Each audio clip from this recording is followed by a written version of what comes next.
Hello class, this lecture is about the infrastructure of the information professions.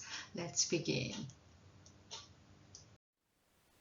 Okay, again, we'll be discussing about characteristics of a profession and infrastructure of the information professions, and also lastly, we'll discussion of the attitude of the professional.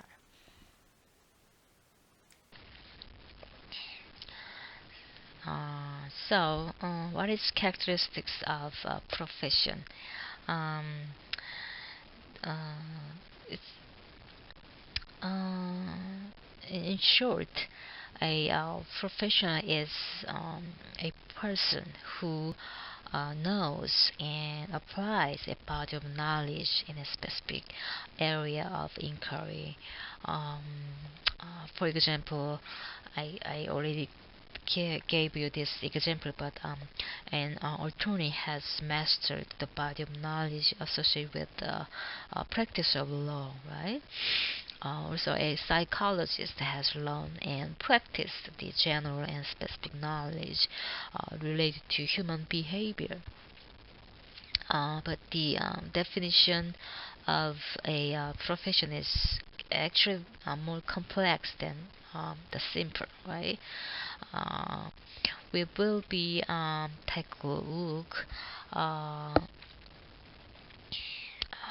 the following um, categories in order to discuss what is the our profession. Okay, we'll take a look the what's history of in our era is, what's the body of knowledge or theory, what's the educational system, what's the professional association, what is a code of ethics in our era is, what is standards of the practice, and also a body of literature, and then recognition by the public. As you can feel, we already covered this in the previous lectures, and again this is kind of wrapping up what we have done. So I will take very briefly about each this section, and then you will get more ideas what is our profession, and also think about what can be our professional role in our era is. Okay.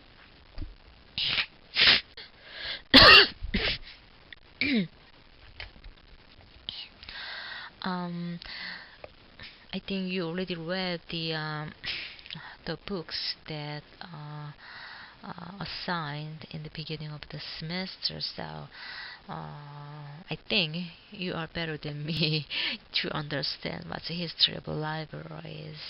So let's just briefly take a look at what's history of a library is. So ancient libraries back to 5,000 years ago.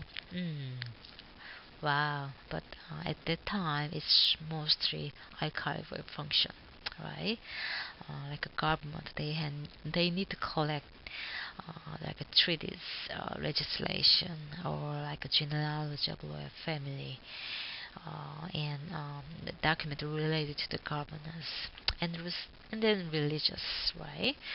Uh, Many people record that, like I mean, many people related to think of the like monk when they talk about the library. So it's very religious when it just started, and then commerce, that the store then organized record of a commerce like a bill of lading, business record.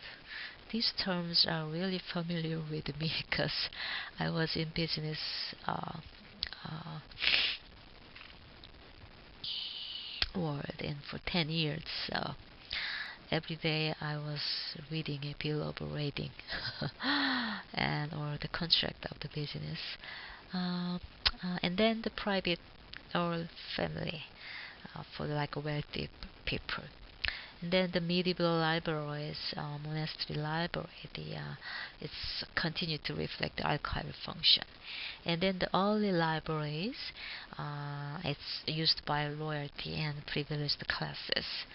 Uh, in Romance, they created public libraries, but only often for the upper level of Roman society. And then the Middle Age and early modern age, the creation of a university that affected the spread the libraries with the education function. Okay. But they weren't widespread until the industrial.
Recreational reading as a library service was frowned on until the beginning of the 20th centuries, when it came into its own with the paperback book industry in the 1930s. So with the invention of video and audio recordings, public libraries expanded their recreational services through a collection of movies and books on tape. And early research libraries developed it in the late 18th and early 19th centuries in order to answer to the military's need for new materials and products. So these special libraries supported innovation and the creation of new products. The information function began with the urging of Melville Dewey and Samuel Green, who encouraged assertive librarians who would work with clientele to help them use libraries and their resources. So the information function became more prominent in the late 20th century with the encourage of computer and or the telecommunication technologies to exploit the internet, and now a dominant function of information agencies.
I think I talk about this, right? Let me see.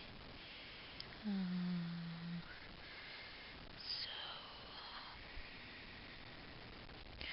um, like 1923. Um, it's days.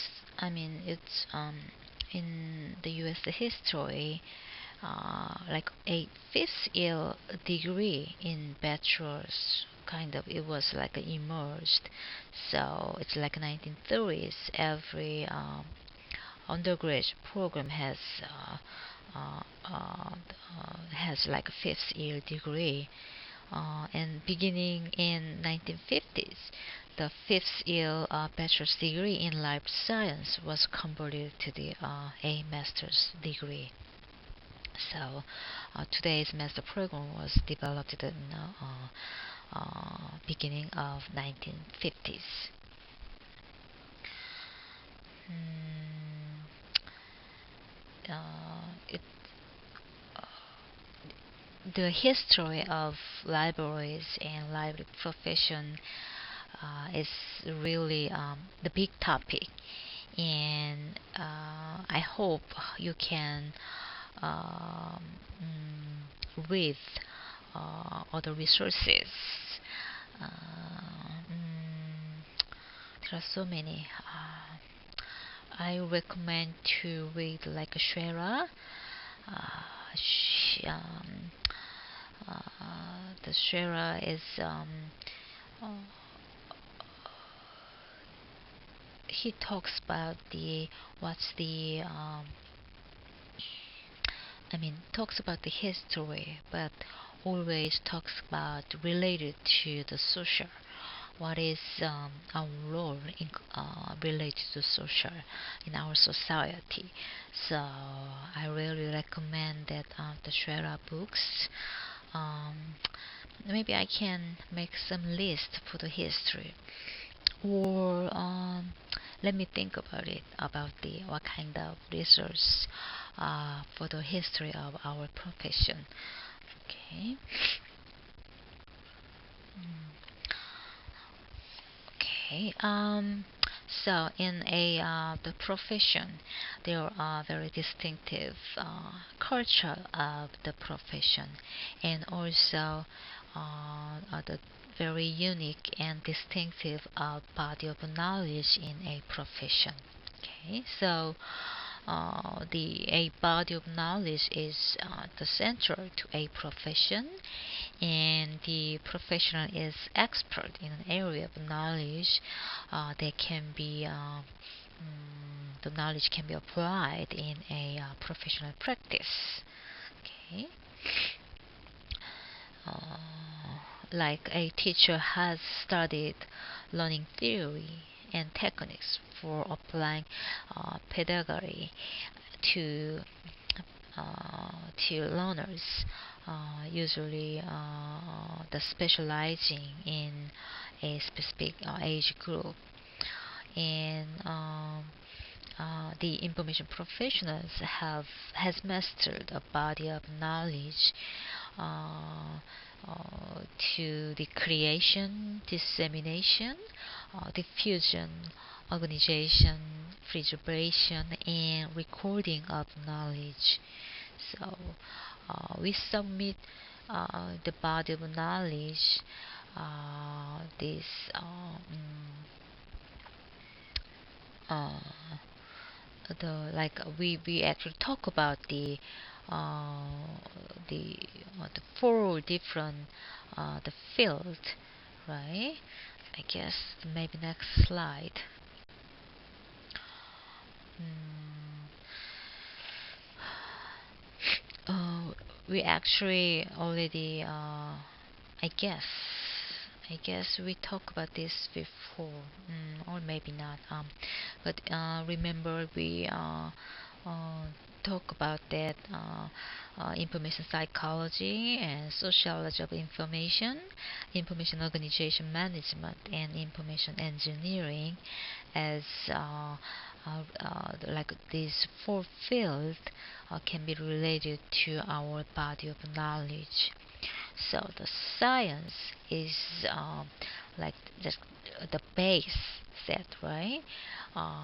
The a theory-based structure from the result of research in a profession and related field. So,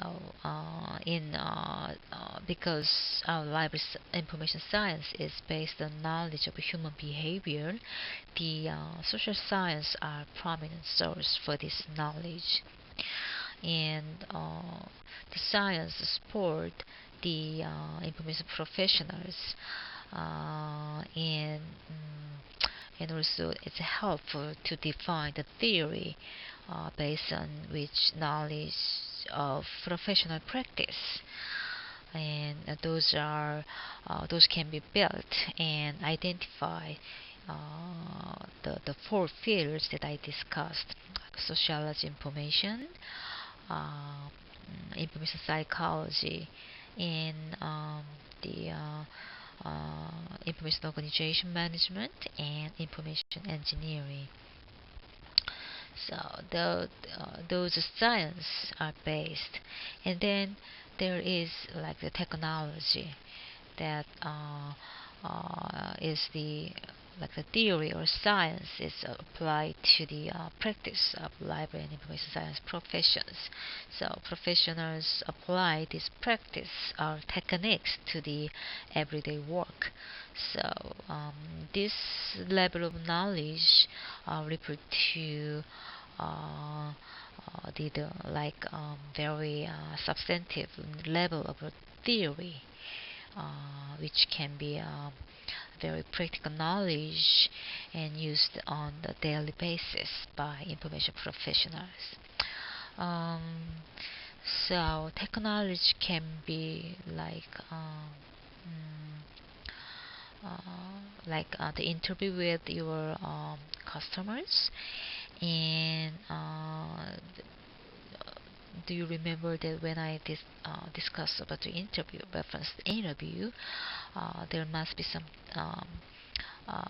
you must know about the human's behavior, and each individual has different approach to seek their information, right? So those behaviors are different, and you need to identify the information he or she needs. So the the application psychology can be helpful to understand the people's behavior to identify their information need. And also the other one is the other can be like organizational schemes that used to organize collections like DDC or LC, I mean duodecimal classification, or the Library of Congress system. Um, all techniques that are used to assess information need, or the skills that are needed to use effectively hardware and software. Okay, and then there is art. Is art is the application of technology and science. Um, uh, it's it's kind of like abstract, right? It's like wisdom or experience, as well as information science and technology to a professional problem. Um, all of a professional's accumulated knowledge and experience is used to solve a professional problem or help a particular the patrons. Um, what can be a good example? When an information professional is asked an information question, that professional utilize the knowledge of information psychology, the techniques of question negotiation, a knowledge of information resources available for use, and the cumulative experience and knowledge personally available in order to address questions like how can I find information to write a report on a specific topic. So the art of information professional is learned through the study, practice, and experience. So in a professional education program, this art can be fostered through the practical experience of class project and field experience. Okay.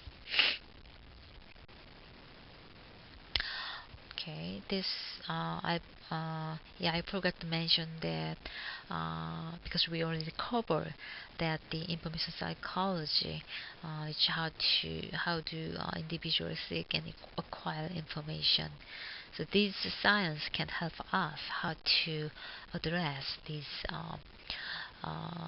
to know those the patrons information need, and sociology information field provide us how knowledge are created and reproduced and disseminated to society.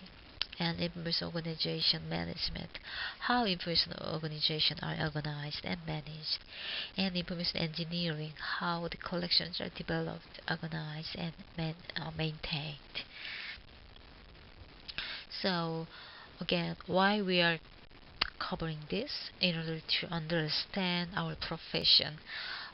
We just discussed about the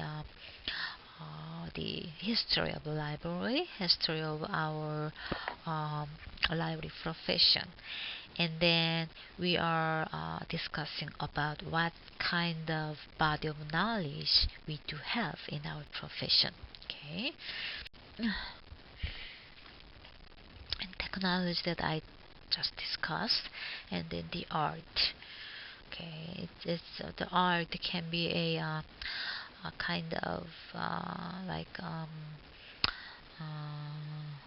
you will get this kind of art from the experience, from the practice, uh, um, and from the study. Okay. And then in order to understand the professions, we need to know about the professional associations. I think you all examined at least one association in our profession, and also I'm sure you also visited other classmates presentations. So I think you have known several important organizations in our profession. So from professional associations that uh, you can get the professional culture, and you can know what the how can uh, the professionals exchange knowledge and disseminate the new knowledge, and the professional associations contribute to professional journals and newsletters like publish news, and you will get information about the current trends and the research and innovative practice in our profession. And the professional association maintains professional standards, including like ethical codes, which we'll be taking a look soon. Okay. And also, in order to understand the profession, you need to know what kind of literature of in the field. In order to understand the literature, you need to take a look at what's the indexes in a profession. In our NIS profession, there are several indexes, right? Like literature and information science. Uh, this you can get like a full text or index, or you can get the abstract. And there are several publishers, which include the ARA, the Booker, Libraries Unlimited, and the Wilson, the Decor, the Sage, um, and also like a Neil Schumann, right? What else? Mm, I'm just I'm looking at my shelves. Okay, bunch of them are Library Unlimited, and ALA, Neil Schumann, and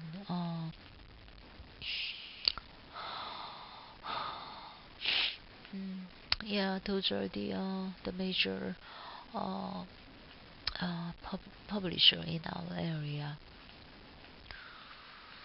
There's Unlimited. Okay, and there are some the guys like in one of our textbook, the whole library handbook, right, and the encyclopedia, and also Gates, and also there is like a Gale. Um, in the document that the resource information that I provide you in the beginning of the semester, there are some good information about the literature, about the encyclopedia, and also the electronic versions of our library literature. There are some good ebooks provided by our libraries. If you are taking 500, reference course, that you already know what kind of electronic resources are available. One summer class, like 2 years ago, I had to teach the research method class, and I don't want to assign 2 or 3 books, so I found one electronic books in research method, which is available from our library. So my student didn't need to buy a textbook, and they can just go the library and then take a look at the electric version of the book. There are pros and cons, and do you know the major publisher in our libraries and information science, including the ALA, are the most against to make electronic books, which was just told by our library director. We had a meeting yesterday. He talks about that because we asked about how many ebooks and how do you envision of the ebook, and he relate to our profession, and he talks about the ARA is the most against to reproduce the ebook. There are pros and cons. The body of knowledge, the literature, the ethics and values, the system of literature, which is the culture of a profession, must be conveyed to prospective members of profession in a systematic way. So professional schools have evolved to diffuse the knowledge and culture of professions. The field of librarianship, the oldest of information professions, start in 1853 when Charles Jewett of the Smithsonian Institution and Charles Norton organized the first librarians convention to improve public libraries. The ARA was found in 1876 when about 3,700 librarians from all types of library met in Philadelphia. And the same year, the Mabel Dewey's classification system was published, and the American Library Journal was published with Dewey as editor. In 1877, the first school for librarian was instituted at Columbia College by Dewey. Okay, we talked about this before, right? Okay. The information professions have a system of accreditation as a means of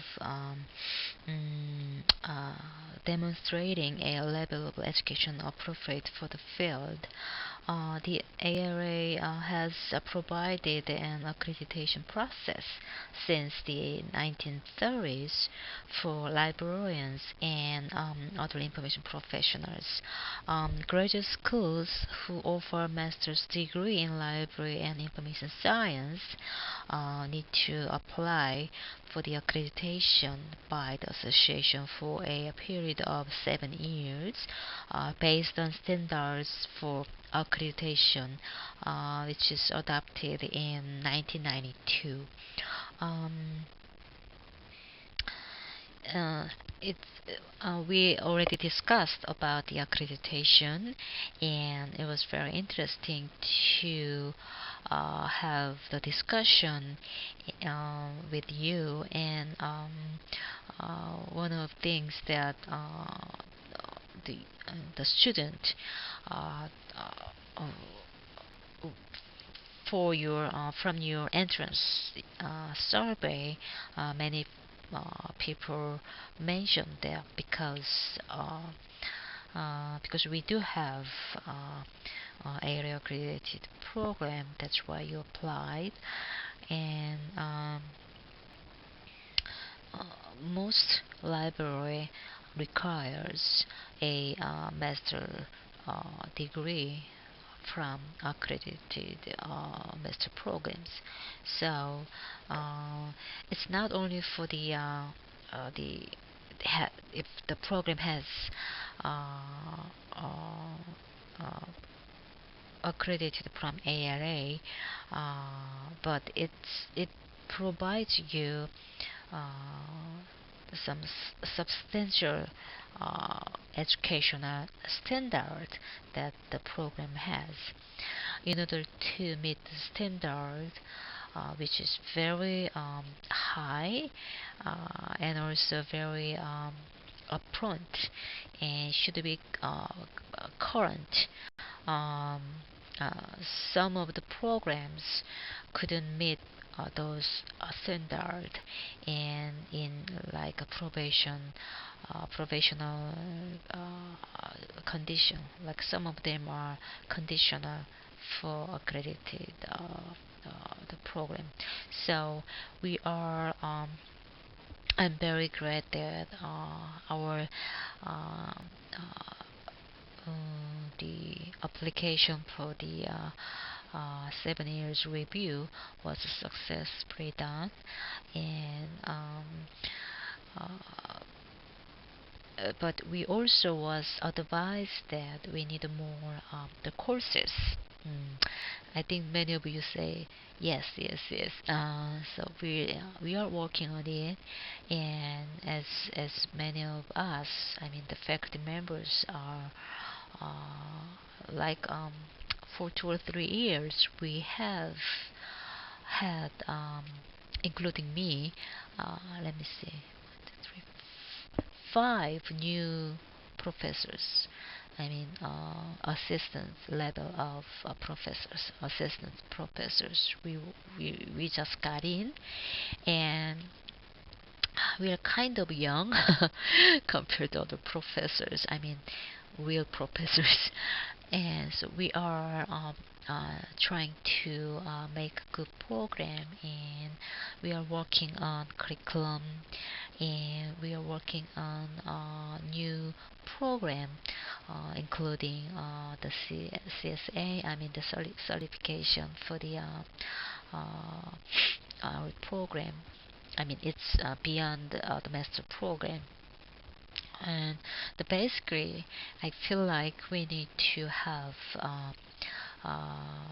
good technological courses, and also new the areas that deal with new trend in our society. So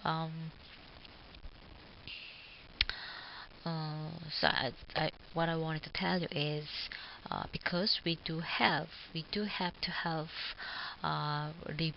get the review from the American Library Association.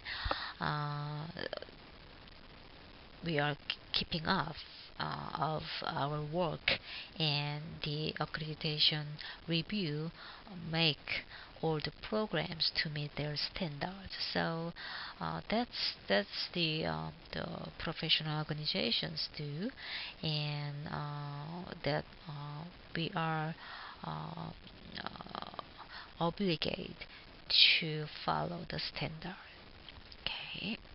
And also there are the school library media programs may need to accredit within the area accreditation process, and like the AASL, the American Association of School Librarianship, has different types of process than the ARA, and also the NCATE this is for the National Council for Accreditation for Teacher Education. Uh, we our program also follow the accreditation process, because we do have teachers, I mean the school media track. So all these the standards that make the programs more vibrant and more uh, the valid to meet the standards. So, what is code of ethics? I think you know what is code of ethics. This is about like professionalism. The professions have a system of ethics by which their members practice the profession.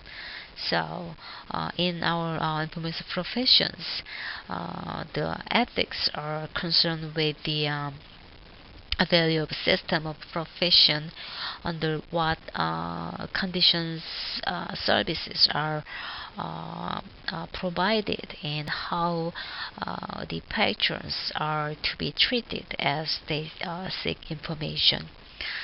So um, the mm, the ethics of information professionals um, uh, should be um, follow that some sort of confidentiality of conversations between the professionals and the customers, I mean patrons, and also it needs to be dealt with like honesty and integrity in all transactions. Also, the provision of highest level of service to the patrons without any prejudice, and respect of the rights of information creators, right? The property rights, and acknowledgement of the contributions of information processions to the society. And also it deals with the sport for the freedom of expressions. So uh, you are seeing a code of ethics in our profession. um, I really hope you can read this at least twice. If I can uh, make a test. I mean the like final exam. This gonna be your the question of the final exam. Uh, but in our essay, I don't think I will make the question with this. But because you are in information professionals in our field, I hope you can uh, fully understand what is code of ethics in our professions. Okay, I don't think I need to read this, but let me see. Okay, maybe just first one. We provide the highest level of service to all library users through appropriate and usefully organized resources, equitable service policies, equitable access, and accurate, unbiased, and courteous response to all requests. Okay.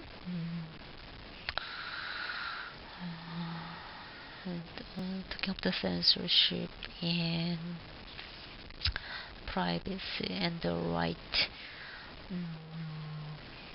And we treat co-workers and other colleagues with respect, fairness, and good faith, and advocate conditions of employment that safeguard the rights and welfare of all employees of our institutions.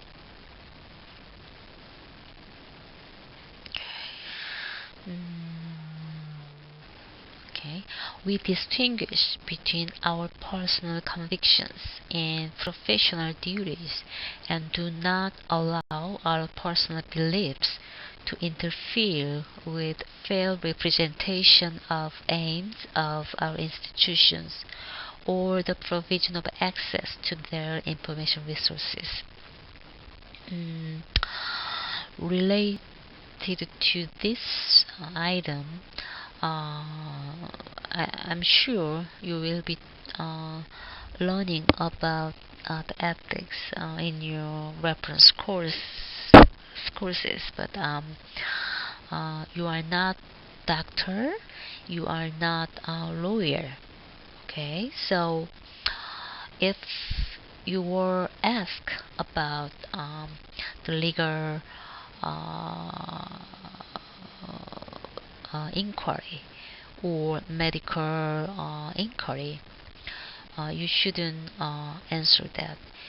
You need to provide resources or the contact numbers of uh, the related the questions, but you don't provide those the services, and also you cannot provide your personal uh, the bias or beliefs to your the patrons. You are providing the resources that they need. Okay. uh, okay. And also the public recognition. Um, this is actually an important factor in recognition of a profession, which should be accepted by the public. Um, the result of all the factors, public recognition is it's actually evidenced by the allocation of tax money for library and information professionals, salaries, and by support of facilities and collections. Also for the staffing and education of staff members.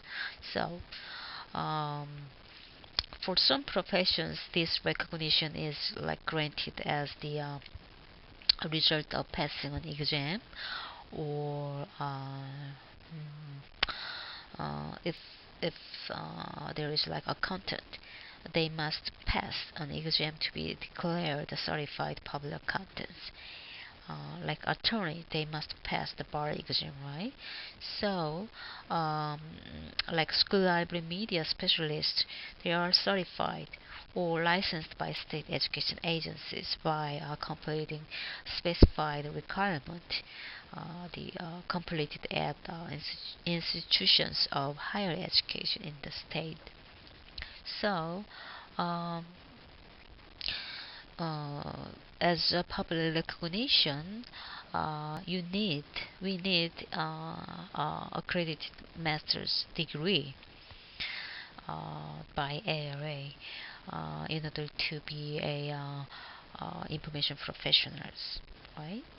So um, uh, sometimes uh, uh, these uh, these are required non-traditional information agencies, including like APBI or other specialized center.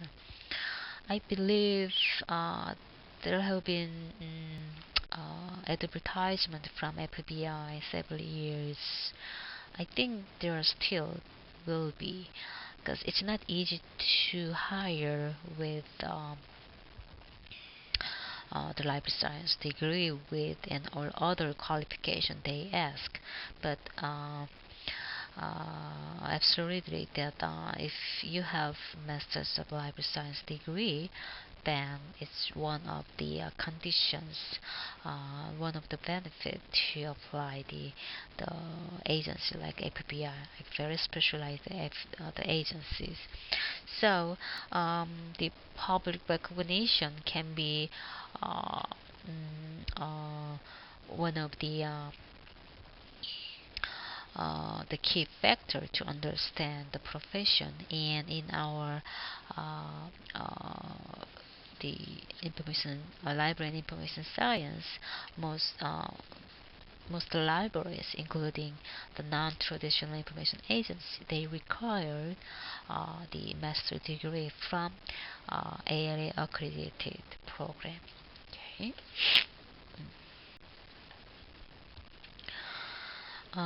This is the taxonomy of information professions. As you can see, um, the you can see the core knowledge of information professions, uh, that the elements of information infrastructure and the function of profession and their relationship to each other. So this the chart, the model attempts to show a how dynamic the system is. It's ongoing and over changing. So the components that relate to each other relate very differently at different times and in different contexts, but there is a close relationship as reflected in the model. As you can see, the arrows presented in the uh, the the square, the inside the mm, the inside the circle, it shows the four fields of science that we just talked about, right? That's all interwoven, and it's enhanced the other and is enhanced by others. So these four fields are also influenced by the nine concepts listed by the list on the circle, like history, theory, education, professional organization, code of ethics, communication standard of practice, literature, and recognition by public that we just talked about, right? And and also these are associated with the concept of the like four field. So it's uh, we already discussed. These are in as you can see the I think we can talk about the later in the later slides, but as you can see from this the model, as you can see from understanding of the important elements to characterize of a profession can be related, can be uh, applied to each the information transfer process that we discussed from creation to the deletion. So whenever you think about if for instance, if you are dealing with the organization by discipline, you are working at organizing the collection, you still need to think of those important elements of in our profession in terms of what's the core knowledge of in our information professions and what kind of category discipline or what kind of items that we need to think about. I mean the 9 characteristics that inside circles. So it's all related, and you need to know about your profession first in order to make a good work of in our information process, information transfer process, which is our main job. Okay. So these are I just talk about the core knowledge of the information professions in the four field in the box, right? And that's this field influenced also by characteristics surrounded in the circle and the process of information transfer. And then the function of information professionals, that the big circle is like a 9 characteristics that our professions provide services to the society. So these characteristics are influenced by the fourth field and also the information transfer process. Okay, and information transfer in society, the the right, I mean the previous slide, you can see the right side. There is like a process of information transfer is also influenced by the 9 characteristics and associated with the fourth field. So is I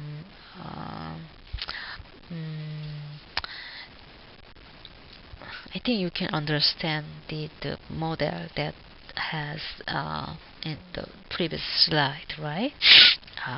And also we already talked about this in previous lectures, so hopefully you can understand this. So wrap up this lecture.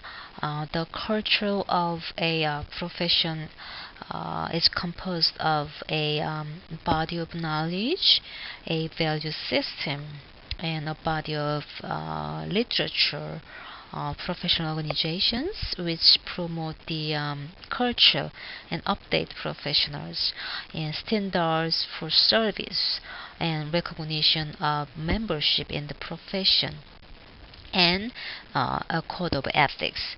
So we outline the infrastructure of library and information professions, including a brief history of information professions with descriptions of information professional organizations, journals, like educational programs, the standard code of ethics and systems of recognition by the public. So, but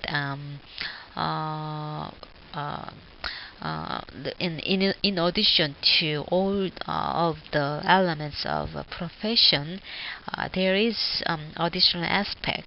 The attitude of the professionals. The intent of educational program, code of ethics, and other characteristics of profession should lead to the building of a professional who is effective practitioner in the field. But the true professional is more than the sum of characteristics of profession. So the professional must have the attitude as uh, motivated to be an exceptional professionals, not an ordinary one who is an information professionals to collect the paycheck, right? And also willing to go beyond the minimum effort to help the client find the information they need and want, and also driven by the desire for excellence in all of their professional studies, and also willing to work beyond the office hours of agency. Um, my office hour is actually 5 hours per week, but including me and all other professors here stay in the office um, from 8 or 9 to 3 or 4. So uh, uh, if you have work to do, it's just it's your work, right? And driven to move the profession forward by contributing articles to the professional journals and to mentor others, and wanting to be a current in technology and new ideas emerging in the field. So, true professionals are on a never-ending journey. We need to engage in more than a job, and we are engaging in a continuously changing career, which was uh, which can be a reward for the professionals and also for your patrons. Okay, so hopefully this lecture gives you uh, a whole picture of our profession, and it actually covers a lot about the professions, and mm, because this is 504 class, which is introduction to our profession, um, not just for the like hands-on practical things like cataloging or reference or like research class. This course is provides you what is the basic concept, what is fundamental theory, what should we know about our profession. So if you have time, if you have time to go over my slides with recording, although my talking is not good, but hopefully you can get a good sense of our profession, and I really hope it helps to understand our profession and work well in our profession. Okay, thanks for listening to this lecture. Um, and I think maybe next week will be our final mm, the lecture for this course, right? You have a good week and stay warm. Okay, talk to you later. Okay, we briefly went over the what is the infrastructure of the information professions. Let's see. There are other files in this week. Okay. Thanks for listening.